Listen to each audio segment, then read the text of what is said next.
नमस्कार बच्चों, यह चित्र राजा जनक के दरबार का है। चित्र देखकर आप समझ ही गए होंगे कि मैं राम लक्ष्मण परशुराम संवाद की बात कर रही हूँ। इसकी कुछ व्याख्या मैंने आपको कक्षा में भी करवाई थी और दोबारा से मैं इसको समझाने का प्रयास कर रही हूँ और मुझे आशा है कि आप इसे पूरा देखेंगे और इस कविता को समझने का प्रयास करेंगे। चित्र में आप देख रहे हो कि राजा जनक हैं और उनके ठीक सामने राम लक्ष्मण और परशुराम जी खड़े हैं और नीचे टूटा हुआ धनुष है। धनुष शिव का था जो कि परशुराम को बहुत ज़्यादा प्रिय था। राजा जनक ने सीता स्वयंवर में ये शर्त रखी थी कि जो भी इस धनुष पर प्रत्यंचा लगा देगा उसके साथ वह अपनी बेटी सीता का विवाह कर देंगे। तो इस शर्त को श्री राम जी ने पूरा किया था, यह आप सभी भली भांति जानते हैं। अब हम बात करते हैं इस कविता की व्याख्या करने से पहले हम कुछ भूमिका बनाते हैं। सबसे पहले तो मैं ये बताना चाहूँगी कि राम परशुराम लक्ष्मण संवाद कविता रामचरितमानस के बालकांड से ली गई है और रामचरितमानस की रचना हमारे प्रसिद्ध संत कवि तुलसीदास जी ने की थी। तुलसीदास जी का जन्म 1632 ईस्वी में उत्तर प्रदेश के बांदा जिले के राजापुर ग्राम में हुआ और उनकी मृत्यु सन 1623 ईस्वी काशी में हुई। बहुत सारी रचनाएं इन्होंने लिखी। रचनाओं की जो भाषा इनकी अवधी और ब्रज रही है। अगर हम रामचरितमानस और राम लक्ष्मण परशुराम संवाद की बात करते हैं तो यह अवधी भाषा में लिखी गई है। तो चलिए अब हम इसके सरलार्थ समझने का प्रयास करते हैं। लाइन है कि नाथ शंभु धनु भंज निहारा, होई ही केऊ इक दास तुम्हारा, आए सु कहा कहिए किन मोही, सुनी रिसाई बोले मुनि कोही।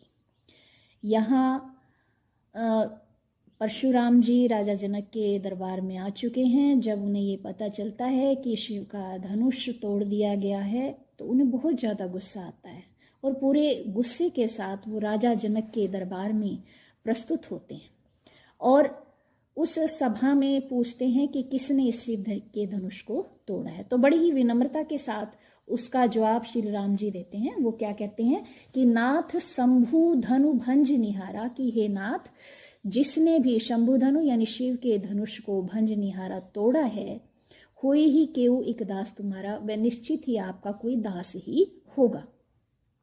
आयसु कहा कहिए किन मोही। आयसु कहा का मतलब है कि आज्ञा करिए और जो कुछ भी कहना है मुझसे कहिए।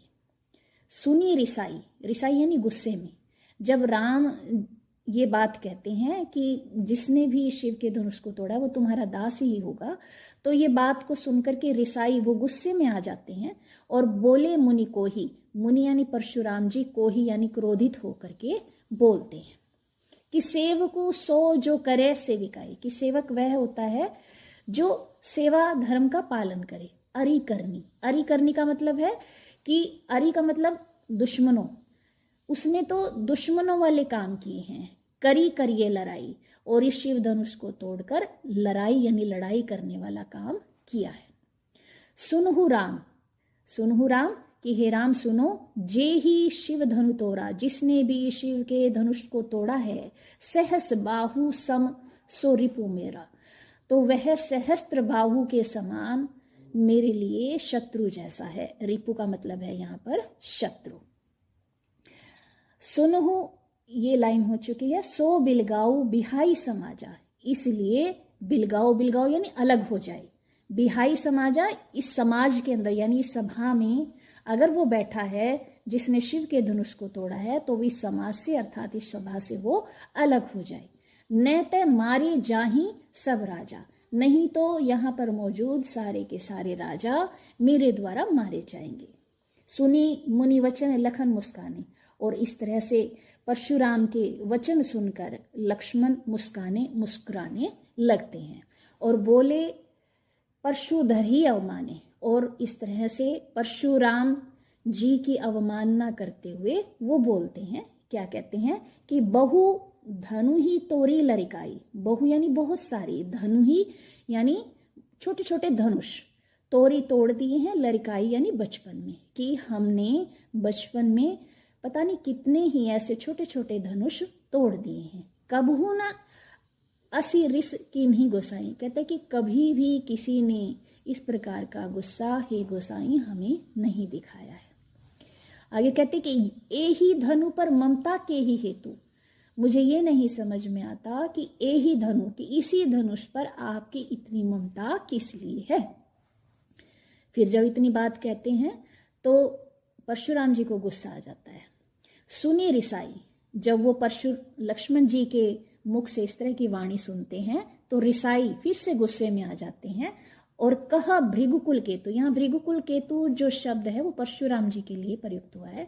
तो परशुराम जी यानी भृगुकुल केतु जी गुस्से में आकर के कहते हैं, किसे कहते हैं? लक्ष्मण को, कि रे नृप बालक, नृप यानी राजा, बालक यानी बच्चा, राजा का बच्चा या राजा का बेटा क्या कहलाएगा? राजकुमार। कि रे नृप बालक, हे राजकुमार, कालवश बोलत तो ही न संभार, मुझे लगता है कि तुम काल के वश में हो गए हो और इसीलिए तुम्हारे ऊपर खुद का ही वश नहीं रहा है। धनु ही सम त्रिपुरारी धनु, धनु ही यानी जो छोटे छोटे धनुष हैं, त्रिपुरारी धनु, उसको तुम त्रिपुरारी धनु, त्रिपुरारी जो शब्द है शिव के लिए है और धनु यानी शिव के धनुष। कहते हैं कि जो छोटे छोटे धनुष हैं वो शिव के धनुष नहीं हो सकते और शिव का धनुष कोई छोटी धनु ही नहीं थी, छोटा सा धनुष नहीं था। विदित सकल संसार, विदित यानी जानता है, सकल यानी सारा, संसार यानी ये दुनिया, ये दुनिया अर्थात ये संसार इस बात को जानती है कि शिव का धनुष धनु ही के समान नहीं था। अब इससे अगला जो पैरा है,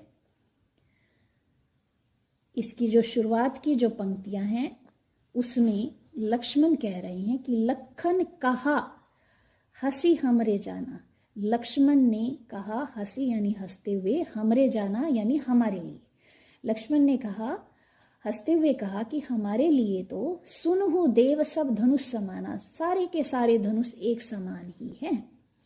का क्षति लाभ जून धनु तोरे, क्षति यानी हानि, लाभ यानी फायदा, जून यानी पुराना, धनु यानी धनुष।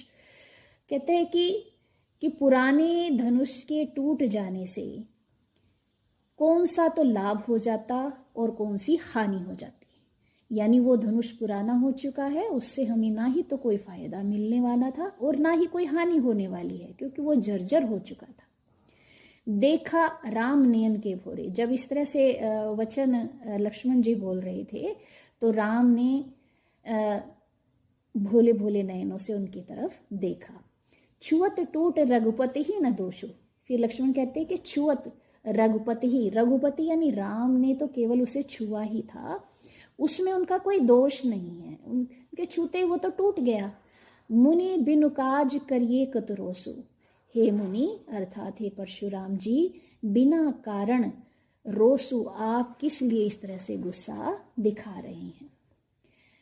फिर इतनी बात सुन करके परशुराम जी को भी गुस्सा आ जाता है और परशुराम जी परसे को धारण करने वाले हैं तो उन्हीं की तरफ यानी परसे की तरफ देखकर बोले चितय परसु की ओरा, चितय यानी देखते हुए, बोले यानी परशुराम जी बोले, परशुराम जी बोले, कैसे बोले? अपने परसे की ओर देखते हुए। क्या कहते हैं? रे सठ, हे दुष्ट बालक, सुन ही स्वभाव न मेरा, क्या तुमने कभी मेरे स्वभाव के बारे में नहीं सुना है? बालको बोली बधु नहीं तो ही, बालको मैं तुम्हें बालक समझ रहा हूं, बधो इसलिए मैं तुम्हारा वध नहीं कर रहा हूं। केवल मुनि जड़ जान ही मोही, कहते कि केवल मुझे कोई साधारण मुनि या साधु ना समझिए क्योंकि मैं साधु नहीं हूं, मैं जो हूं एक वीर योद्धा भी हूं। बाल ब्रह्मचारी अति को ही, बाल ब्रह्मचारी बचपन से ही ब्रह्मचारी हूं, अति को ही और बहुत ज्यादा क्रोध को रखने वाला हूं। विश्व विदित क्षत्रिय कुल द्रोही, और पूरा संसार जानता है कि मैं क्षत्रिय कुल का द्रोही रहा हूं। भुजबल भूमि भूप बिनुकीनी, भुजबल अपने भुजाओं के दम से भूमि इस धरती को भूप यानी राजाओं के बगैर मैंने कई बार कर दिया, यानी जब भी राजाओं से मेरे युद्ध हुए हैं मैंने हमेशा जीत ही हासिल की है। विपुल बार मई देवन्य है दीनी, और जो भी राज्य मैंने उन राजाओं को हरा कर जीता वो सारा का सारा मैंने मही देवन्य है यानी ब्राह्मणों को दान में दे दिया। सहस बाहु भुज छेद निहारा परसु विलोकु महिप कुमारा। महिप कुमार यानी हे राजा के पुत्र राजकुमार, ये जो परसा ये देख रहे हो ना, ये परसा कोई साधारण परसा नहीं है। इसने सहस बाहु भुज छेद निहारा, पता नहीं कितनी ही सहस्त्र बाजुओं को छेद डाला है, काट डाला है। फिर आगे अपनी बात को कहते हुए परशुराम जी कहते हैं कि मातु पितही जनि सोच वस करसी महिष किशोर। कहता है कि मातु पितही यानी जो तुम्हारे माता पिता को ये पता चलेगा कि तुम मेरे साथ इस तरह से बात कर रहे हो तो जनी सोच वस, तो वो तुम्हारे माता पिता है, तुम्हारी चिंता करने लग जाएंगे। करसी महिष किशोर, महिष किशोर का मतलब भी राजकुमार ही है। कि राजकुमार, जब तुम्हारे माता पिता को तुम्हारी इस तरह की बातों का पता चलेगा तो वो तुम्हारी चिंता करने लग जाएंगे। क्यों चिंता करने लग जाएंगे? क्योंकि गर्भन्य है कि अर्भक दलन परसु मोरति घोर। परसु मोरति घोर का मतलब मेरा परसा इतना घोर है, इतना आप ये कह सकते हो कि निर्दयी है कि वह गर्भन्य के अर्भक दलन, गर्भ में पल रहे बच्चे को भी ये नहीं छोड़ता। तो तुम तो जन्म ले चुके हैं, तुम इससे बच नहीं सकते, इसलिए मुझसे इतनी बातचीत मत करो, वरना तो तुम्हारे माता पिता को चिंता हो जाएगी कि तुम जिंदा भी बचोगे या नहीं। अब जब परशुराम की इन बातों को लक्ष्मण सुनते हैं तो वो फिर कहते हैं, बेहसी लखनऊ बोले मृदुबानी अहो मनीषु महाभट मानी। इन पंक्तियों के माध्यम से लक्ष्मण मुस्कुराते हुए कहते, बेहसी लखनऊ, बेहसी यानी मुस्कुराते हुए, लखनऊ यानी लक्ष्मण, बोले मृदुबानी और बहुत ही कोमल वाणी में कहते हैं, अहो मनीषु महाभट मानी। ओ मुनिवर, मुनिवर यानी हे परशुराम, आप तो अपने आप को महाभट मान रहे हैं, महाभट यानी महायोद्धा समझ रहे हैं। और पुनि पुनि मोही दिखाव कुठारू, पुनि पुनि मोही दिखाव कुठारू का मतलब है कि ये क्या बार बार मुझे तुम अपना कुठारू यानी परसा दिखा रहे हो। चहत उड़ावन फूकी पहाड़ू, और ऐसा लग रहा है कि जैसे आप फूक मारेंगे और पहाड़ उड़ जाएगा, ऐसा संभव नहीं है।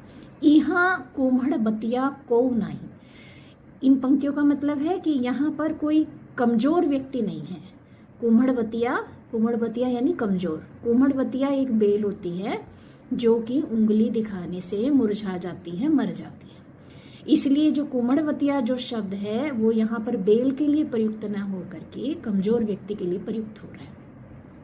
तो यहाँ लक्ष्मण कहते हैं कि यहाँ कुम्हड़बतिया को नाही का मतलब ये है कि यहाँ पर कोई कमजोर नहीं है।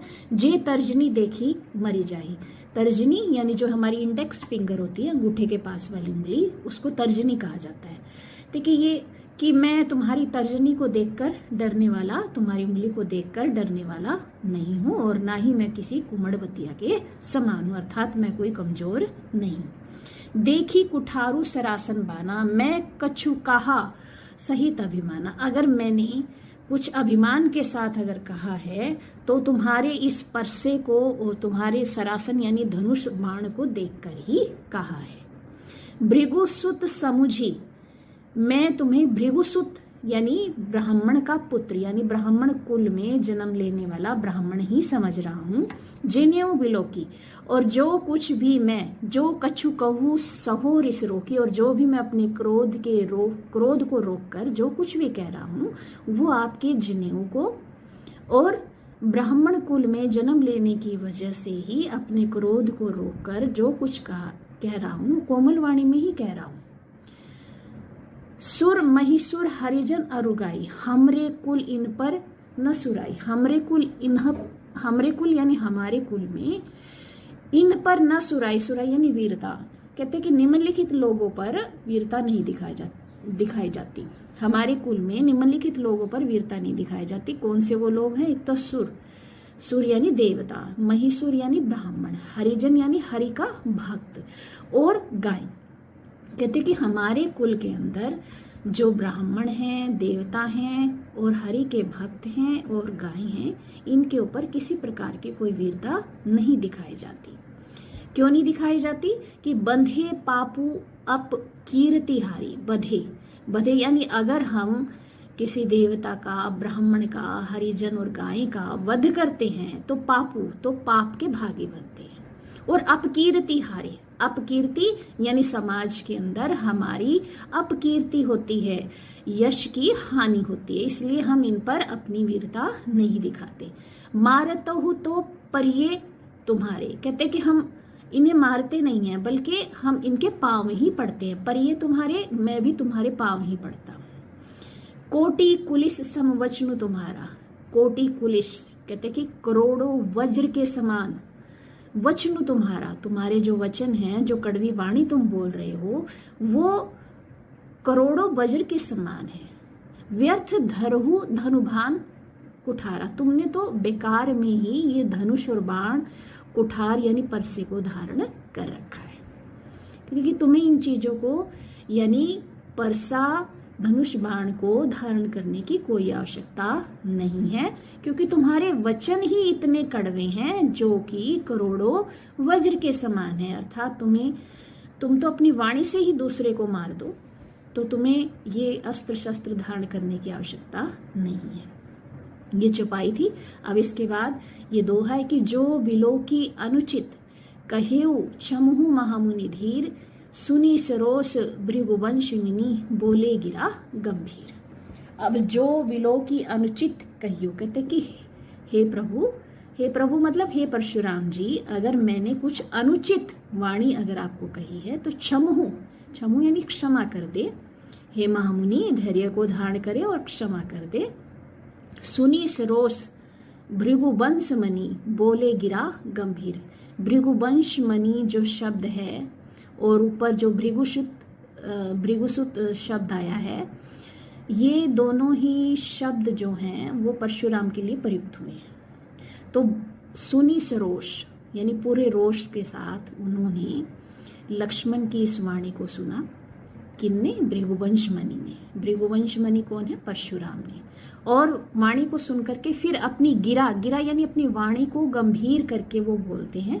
क्या बोलते हैं? वो अगली पंक्ति कि कौशिक सुनहु मंद येहु बालको। यहाँ कौशिक शब्द आया, देखिए ये जो कौशिक शब्द है वो विश्वामित्र जी के लिए प्रयुक्त हुआ है। कहते कि हे विश्वामित्र, सुनो मंद येहु बालको, ये जो बालक है ये मंद बुद्धि है। कुटिल काल बस निज कुल घालको, और ये काल के वश है। और निज कुल घालको का मतलब ये है कि अपने कुल का नाश करने वाला है।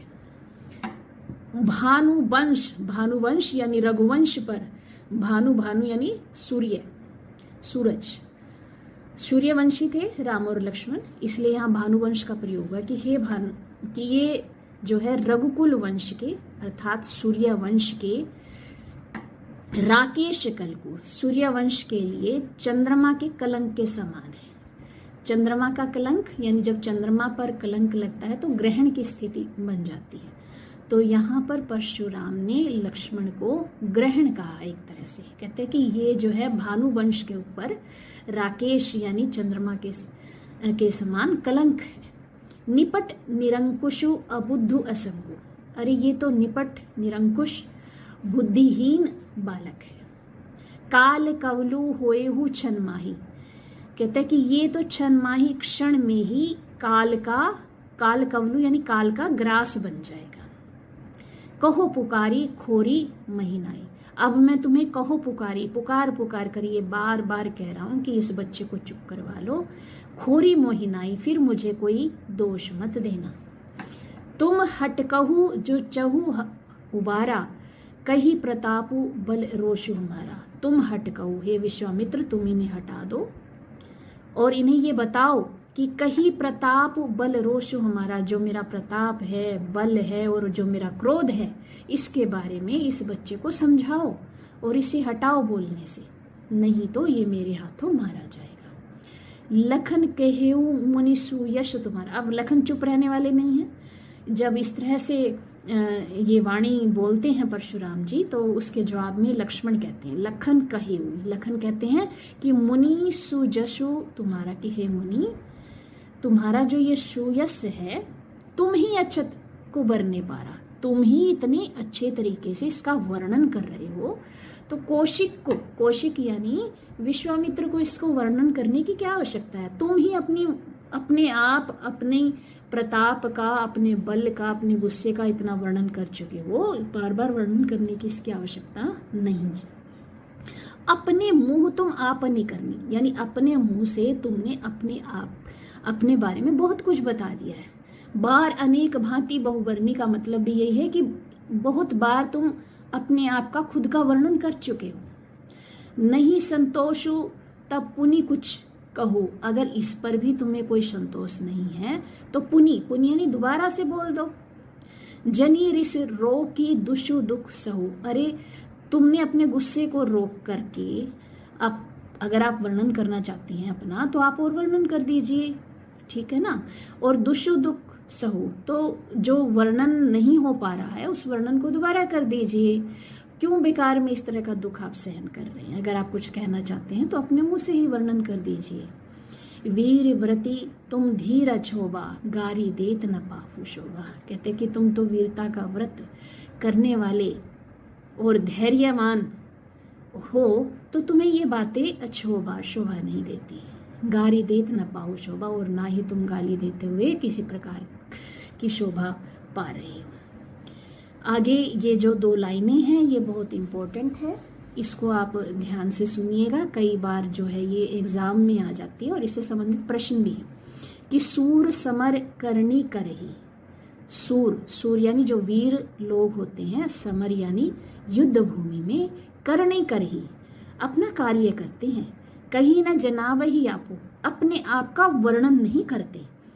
विद्यमान रणपाई रिपु कायर कथ ही प्रतापो। कहता है कि विद्यमान रणभूमि में जितने भी लोग विद्यमान हैं, जो शत्रु हैं, कायर कथ ही प्रतापो, उनका जो कायर लोग होते हैं उनमें वही अपने प्रताप का वर्णन करते हैं।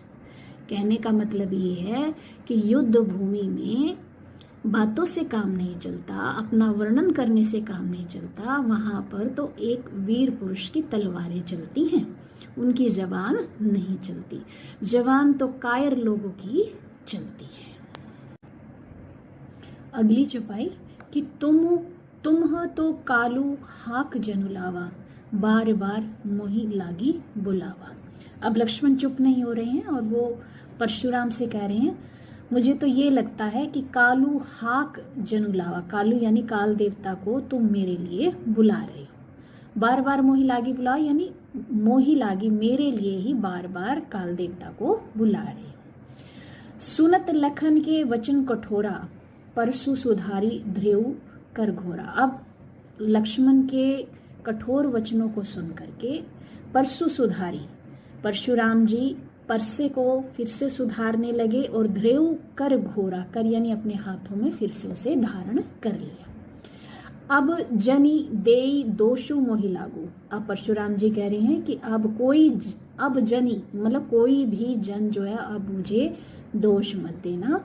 कटुवादी, कड़वा बोलने वाला, बालकु वध जोगु, ये जो बालक है लक्ष्मण, वध जोगु ये हत्या वध करने लायक है।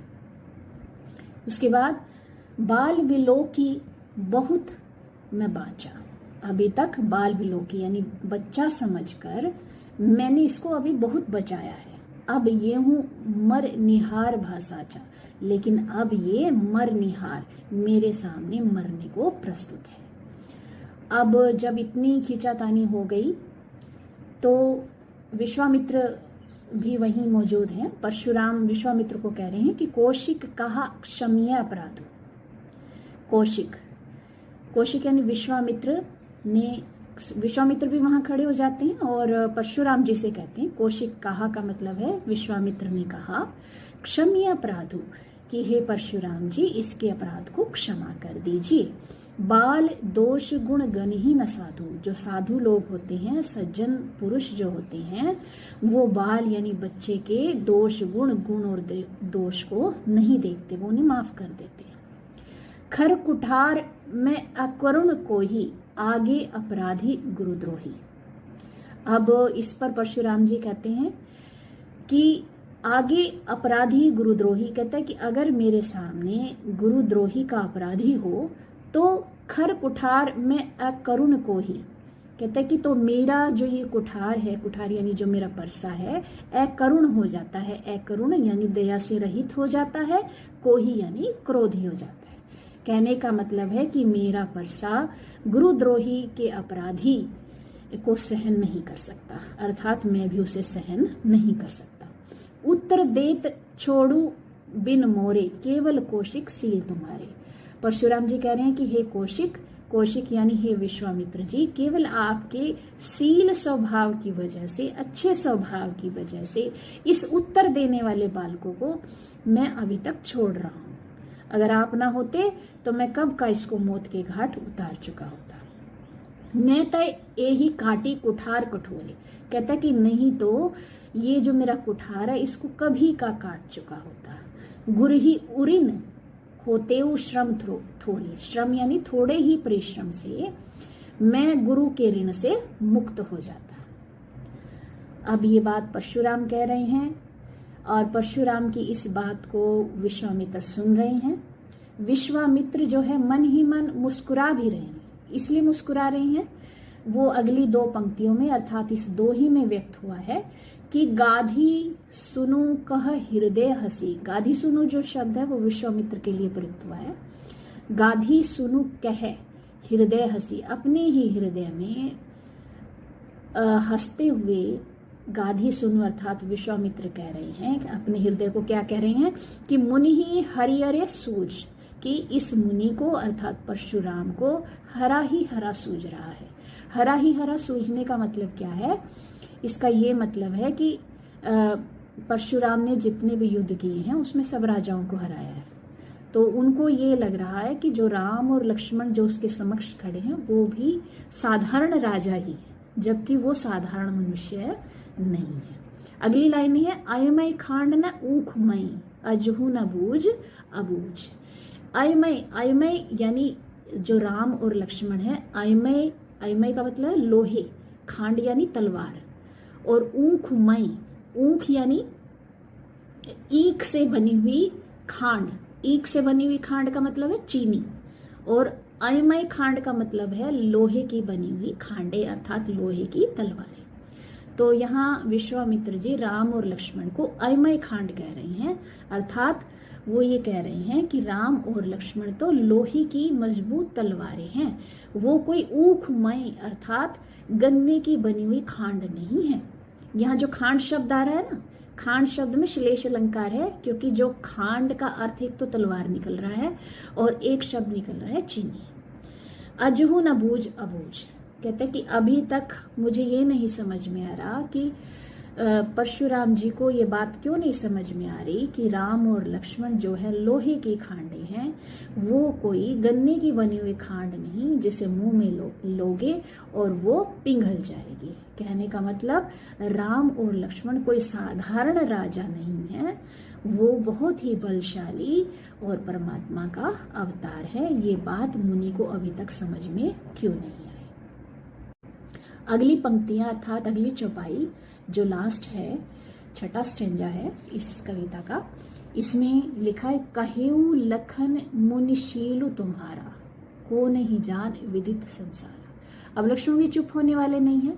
कहेऊ लखन, लक्ष्मण कहते हैं कि मुनिशीलु तुम्हारा, कि हे मुनि जो ये शील स्वभाव है ना तुम्हारा भी मुझे छोड़ देने वाला, कि मैं बच्चा हूं इसलिए छोड़ रहा हूं, या फिर आप ये कह रहे हैं कि हे विश्वामित्र आप हैं तो इसकी वजह से ये बच्चा बच रहा है। और तुम्हारा जो ये शील स्वभाव है ना, को नहीं जान विदित संसार, ये सारा संसार तुम्हारे इस स्वभाव को अच्छी तरह से जानता है कि तुम कोई शील विल नहीं है। माता पिता ही उऋण भयनी के, कहता है कि माता पिता के ऋण को तो तुम उतार चुके। कहने का अर्थ है कि माता पिता और गुरु के ऋण को कोई नहीं उतार सकता। कि माता पिता के ऋण को तो तुमने उतार लिया है, और गुरु का जो ऋण रह गया है सोचू बढ़ जी के, अब जो है तुम उसे मन ही मन सोच रहे हो कि गुरु का ऋण कैसे उतरे। चलो कोई बात नहीं, सो जनु हमरे ही माथे काटा, और उस गुरु के ऋण को आपने हमारे ही माथे काट दिया है। दिन चली गए ब्याज बढ़बाड़ा, कहता कि अब उस गुरु के ऋण के कई दिन हो गए, दिन चली गए मतलब बहुत दिन बीत चुके हैं, और ब्याज बढ़बाड़ा, उसका ब्याज भी बढ़ गया है। अब आनीय व्यवहार्य बोली, अब ऐसा कीजिए आप व्यवहार्य यानी हिसाब किताब करने वाले को बुला लीजिए।